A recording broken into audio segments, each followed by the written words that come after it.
Kazara diyor bir sapan taşı bir altın keseye değse, ne taş bir kıymet kazanır, ne kıymetten düşer kase. Onun için hiç taş atılmayacak kimselere bile taş atabilirler, ayıplayabilirler. Bu taş atanların karakterini gösterir, aksettirir.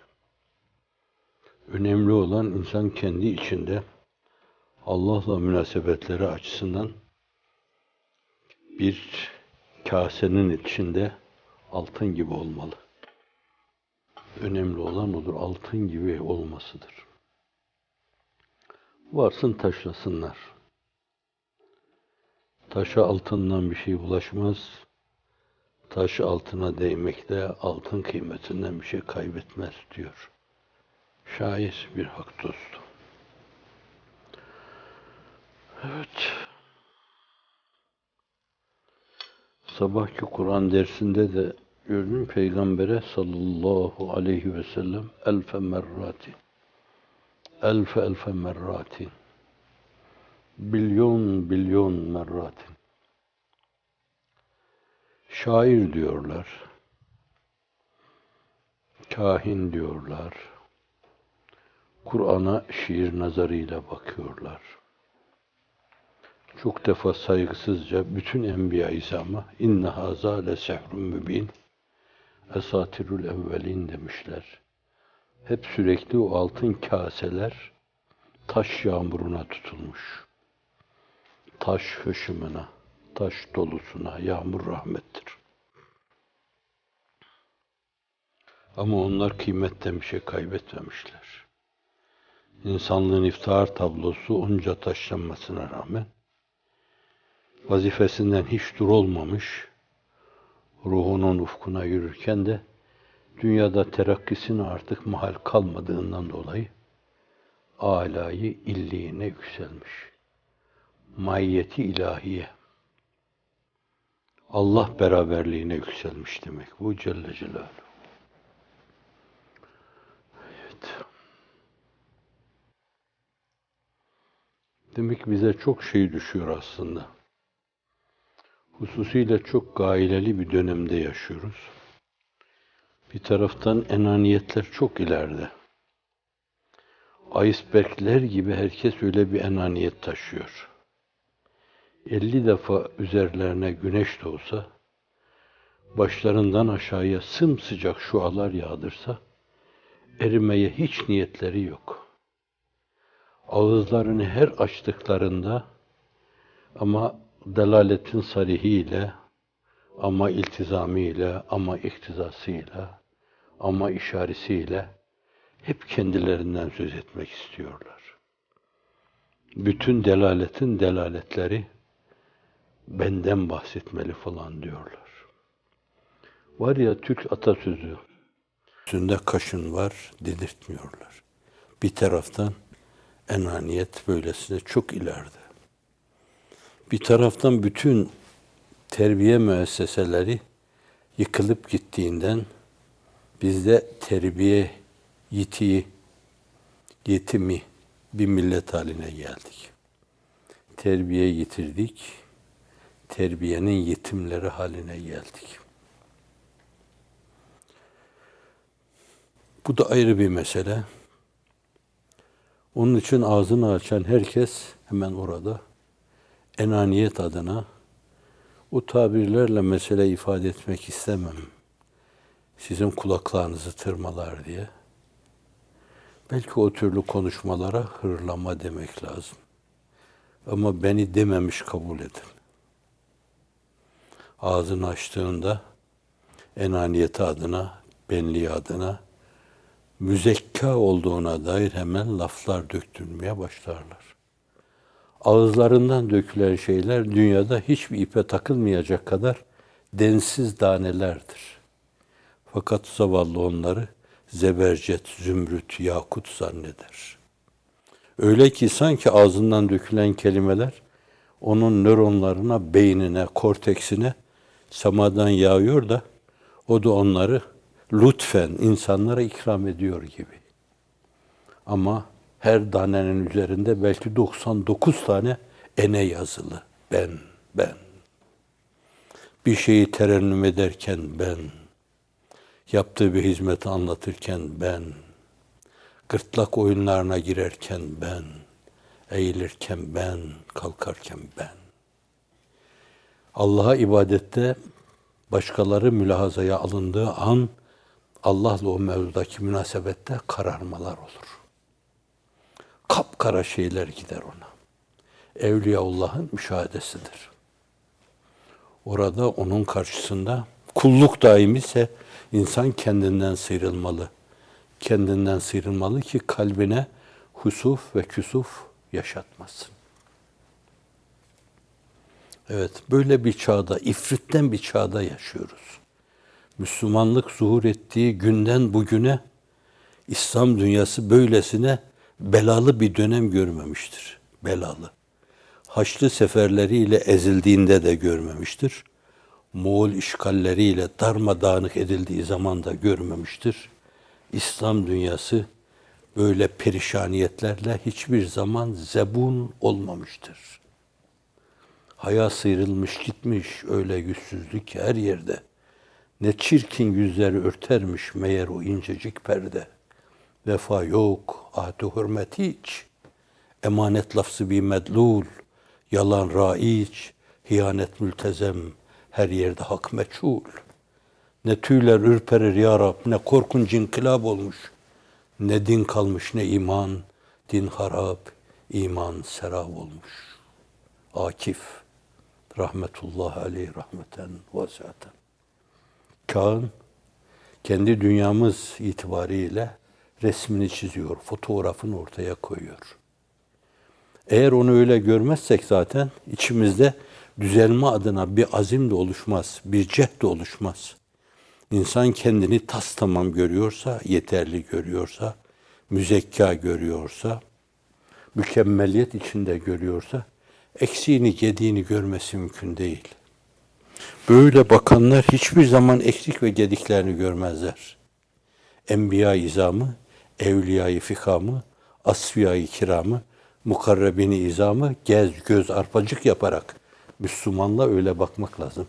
Kendi hedefimize öyle bakmak lazım. Enbiya-i izam nasıl davranıyordu? Sahabe-i kiram nasıl hareket ediyordu? Evliya, asfiya, ebrar nasıl davranıyordu?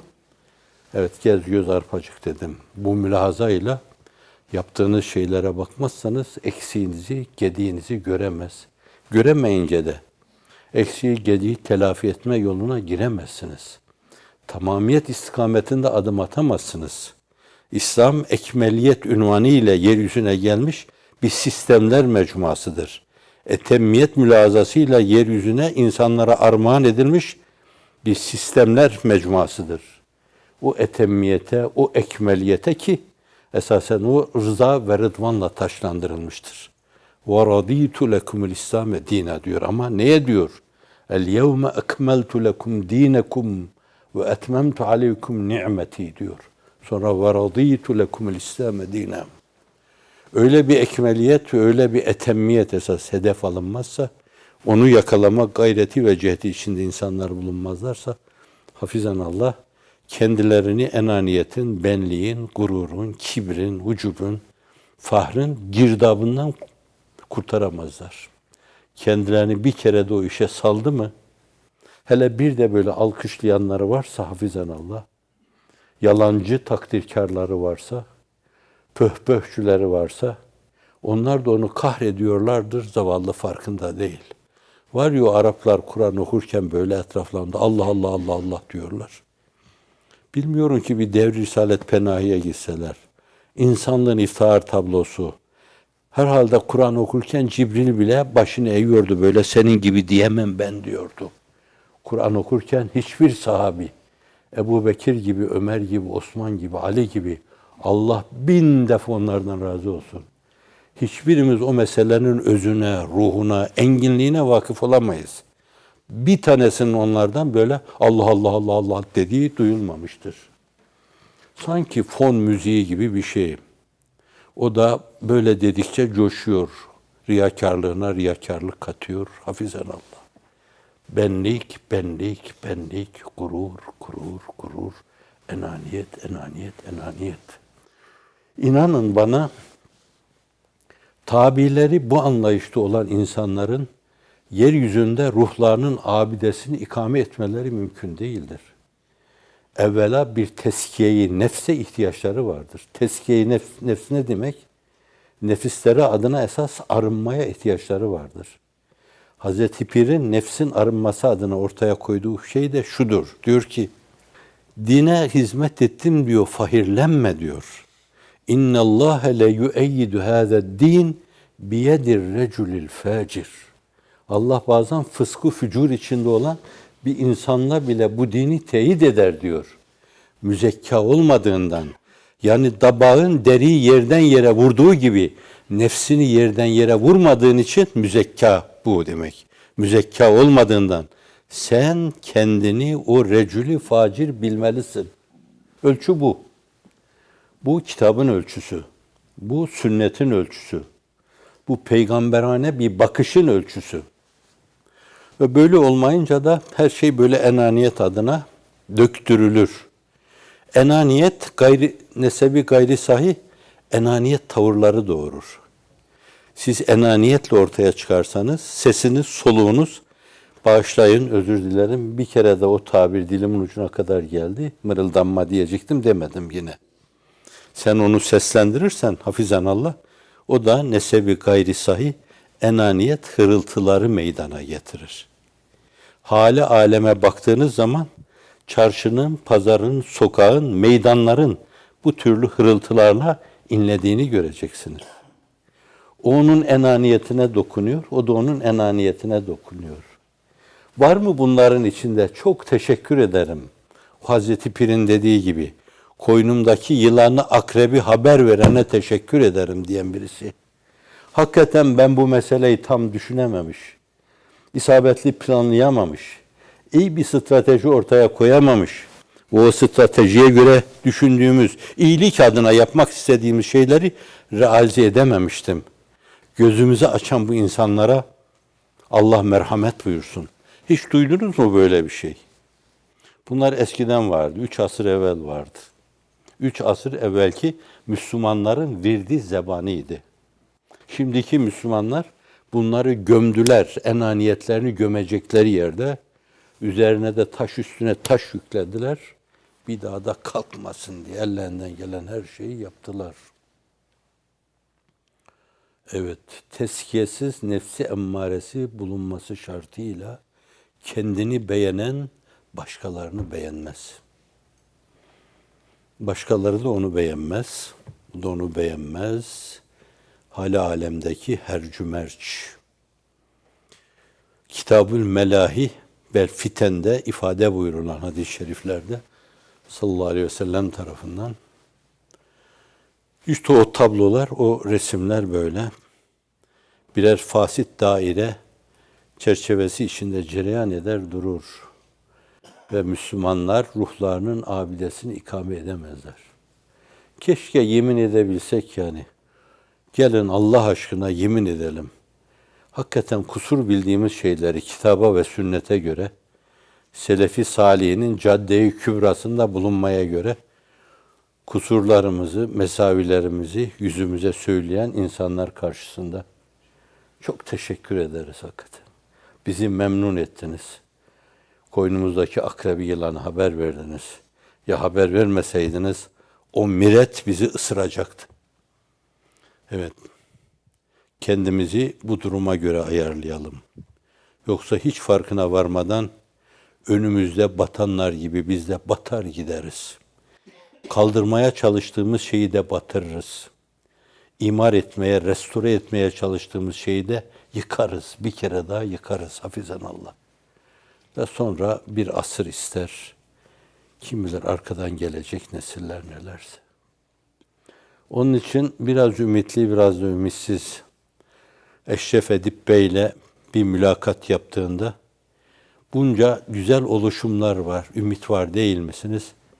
Hazret şöyle temkinli bir şeyde bulunur. Bütün ümitsiz değilimdir. Bütün ümitsiz değilim. Oysa ki yer yer günümüzdeki nesillere sizin gibi değil de benim gibi densizlere bakarak belki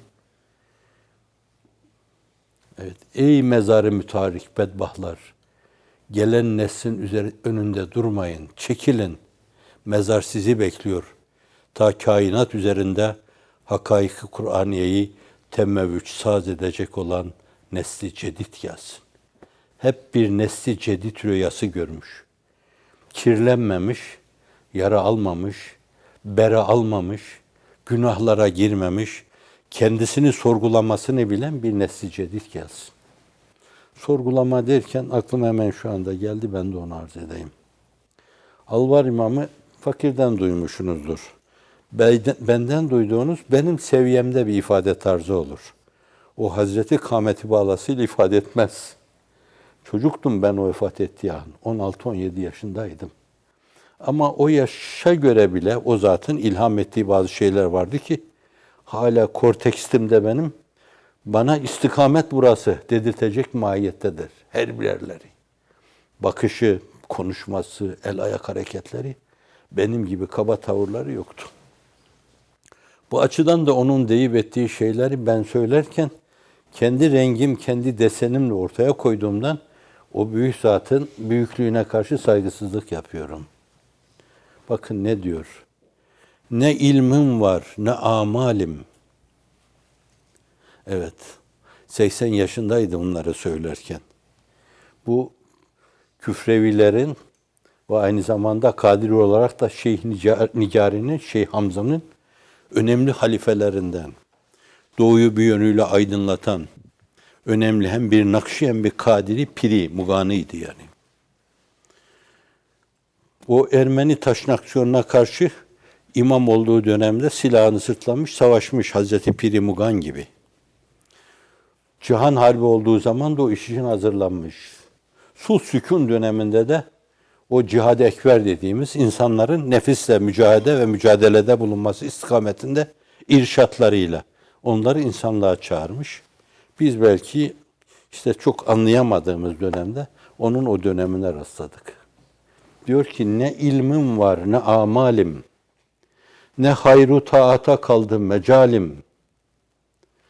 Güzel değil mi? Anlaşılıyor. Garik-i isyanım çoktur vebalim. Acep ruzu cezadan ola halim. Büyüğün tavrı budur yani. Bakın hiç farkı yok. Sen kendini o recülü facir bilmelisin müzekka olmadığından. Evet. Ne ilim var ne amal, ne hayru taata mecal, ne hayru taata kaldı mecalim. Garik-i isyan, garik-i isyanım çoktur vebalim. Garik-i isyan, vebali çok, çok vebal. Acep ruzi cezadan ola hal diyor. Niyazi Mısri nasıl der? O da ayrı bir halveti şeyhi çok önemli Osmanlı döneminde. Bir ticaret yapmadım, nakdi ömrüm, ömrü bir nakt gibi, bir para gibi görüyor. Nakdi ömrüm oldu heba. Yola geldim lakin göçmüş cümle kervan bir haber. Ağlayıp nalan edip düştüm yola tenha garip. Dide giryan, sine piryan, akıl hayran bir haber. Kendini bir haber diyor. Hiçbir şey anlamamış, densiz bir insan gibi görüyor. Kendine böyle bakan bir insan zannediyorum, başkaları için problem olmayacağı gibi, başkalarında problemli duygularını tetiklemeyeceği gibi, aynı zamanda da nezd-i üluhiyette âlâ-i illiğini kemalata namzet bir kâmeti bâlâdır. Geçen de bir münasebetle geçtiği gibi, yahu cismaniyet, hayvaniyet, nefis, beşeri garizeler, şehvani duygular, melekler bakacaklar. Bir de âlâ-i illiğini kemalata namzet. Üveyik gibi kanatlarını germiş, daha yok mu yükselme yolları falan diyor. Yahu siz nesiniz? Nasıl aştınız bu bedeniyeti? Nasıl aştınız bu cismaniyeti filan? Aslında Hazreti Pir ona da çağrıda bulunuyor. Madem hakikat budur, hayvaniyetten çık, cismaniyeti bırak, kalp ve ruhun dereceyi hayatına yüksel diyor. Kalbin ve ruhun dereceyi hayatına yükselme. Evet, bu tavsiye ruhunda duymuş, vicdanında duymuş, âlâ-i illiğini kemalata kanat açmış üvekler gibi Yükseldikçe yükseliyor. Hel min mezid diyor. Peygamberler meclisine eriyor. Allah'ın binlerce selat selam onlara olsun. Mahiyeti ilahiyeyi şöyle böyle duyuyor, hissediyor. Vicdanının derinliklerinde hala durmadan dudaklarından dökülüyor. Daha yok mu? Daha yok mu diyor. Daha yok mu? Gedai'nin şeyi. Ol bade kim isteheman, kalbe doğar nuru cihan, verir hayatı cavidan. Yandıkça yandım bir su ver. Yandıkça yandım bir su ver. Bir kase daha, bir kase daha, bir kase daha. Geleceği imar edecek geleceğin mimarları bu anlayışın, bu felsefenin, bu düşüncenin kahramanlarıdır. Popülistler değil, kendini ifade eden bedbahtlar değil. Bağışlayın, telaffuz etmek caiz olsa densizler de diyeceğim. Değil. Bu manada, bu çerçevede kendini aşmış esasen, tezkiye-i nefse muvaffak olmuş, kendini dabbağın deri yerden yere vurduğu gibi, olumsuz her şeyi kendinden bilen, mevsimsiz yağmurlar yağdı, galiba durum itibariyle burada her şey bana baktığından, benim yüzümden mevsimsiz yağdı diyecek kadar gönül insanları. Yağmur yağmadı. Galiba Hazreti Ömer Efendimiz gibi bu ümmetin başında ben bulunduğumdan dolayı yağmıyor. Üst üste şu kazalar oldu, yangınlar oldu. Fitneler başını aldı gitti. Galiba ben konumumun hakkını veremediğimden dolayı oldu bunlar. Diyecek kadar yürekli, baba yiğit, Allah'la münasebeti sağlam, dipdiri insanlar. Ölüler başkalarına hayat veremezler. Diri olmak da Allah'la münasebetle mebsuden mütenasiptir. Bunun uydurma Türkçesi doğru orantılı. Evet, meyyit hayat veremez. Ölüden hayat beklenmez. Diri olmak lazım. O dirilmenin adı da bahsu badel mevtür. O işin israfili de peygamberlerdir. Sonra onların hakiki varisleridir. Diri olan insanlar. Gönüllerinde hep dirilik iksiri taşırlar. Dolaştıkları yerlerde hep onu bir yönüyle adeta oksijen gibi, insan oksijen atmaz da karbondioksit atar. Fakat başkalarına oksijen veriyor, canlandırıyor gibi. Hep onu bir yönüyle üflerler. Bu duyguyu vaka ifade ederken diyoruz ki, gönüllerinin ilhamlarını başkalarının sinelerine boşaltırlar. Bunlar diriliş kahramanları. Basu badel mevt kahramanları.